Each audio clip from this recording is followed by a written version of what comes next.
Between 1980 and 1986, at least 110 Americans were electrocuted by a hairdryer.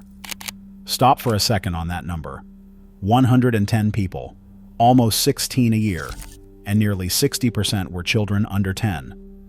Not because of freak accidents or unusual circumstances. Every single death was traced back to the same choice made by someone in a room with a whiteboard and a marker. A design choice. The on and off switch on a hairdryer interrupted only one wire. The other stayed live the entire time. So a hairdryer that was switched off but still plugged in was never truly off. It just sat there, on the edge of the sink, silent, still, current running through it, waiting. The problem was hidden in a detail no one thought to look at. The switch cut power to the motor and the heating element, but left one wire permanently live, always carrying current through the entire device. Inside those hairdryers from the 1980s, the heating element was made of bare wires stretched across a metal frame, with a fan blowing air over them. No casing, no protection. Essentially exposed. When one of those hairdryers ended up in a sink, the water was no longer just water. It became a path. Between the current still running inside the dryer and anything touching the drain, the faucet, the tub, or a child. The CPSC said it plainly in a 1982 safety warning.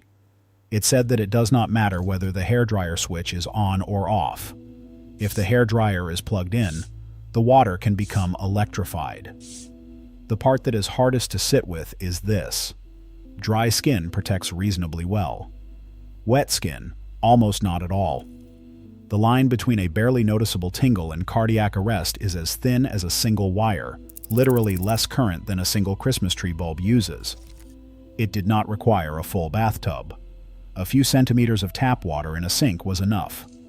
The CPSC began collecting reports. What it found was always the same scene. A parent leaves the children in the bath, steps out of the room for a moment, and comes back to find a hairdryer in the water. The children treated them like bath toys.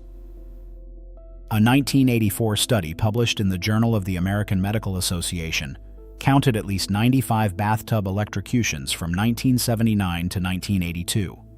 Hairdryers caused 60% of them. Children under 5 were the most affected group. Consumer Product Safety Commission Chair Jacqueline Jones Smith called it a recurring tragedy.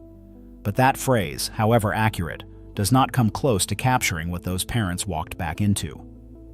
Warning labels began appearing on products in 1980. They changed almost nothing. The solution did not arrive all at once. It came in pieces, over time. In 1985, Underwriters Laboratories updated its standards and required immersion protection, but only when the dryer was switched off. The rule took effect in October 1987. Annual deaths dropped from 16 to around 10. A step forward, yes, but people kept dying while actively using the dryer with the switch on, because that standard did not cover them. It was like putting a net under only half of the trapeze. The real change came on January 1st, 1991. From that day, every hairdryer sold in the United States had to have protection active at all times, whether the dryer was on or off.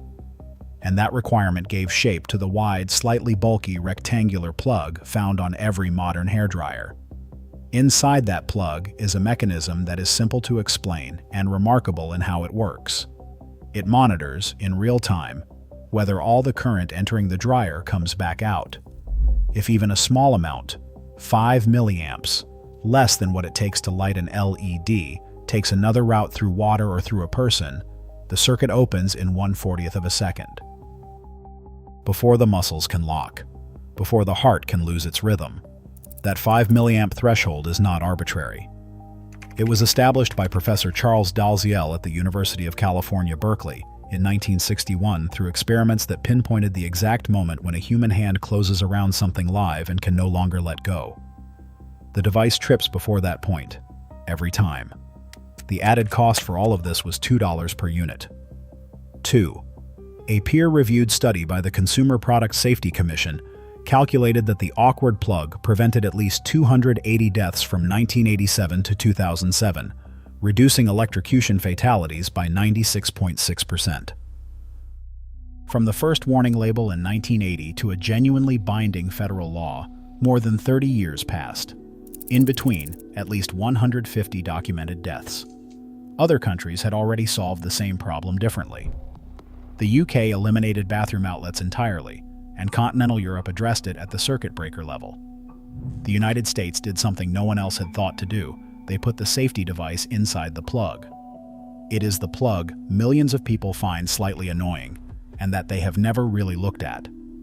In 2025, the CPSC recalled over 56,000 Remington hairdryers sold on Amazon, Walmart, and Target. They still lacked adequate immersion protection.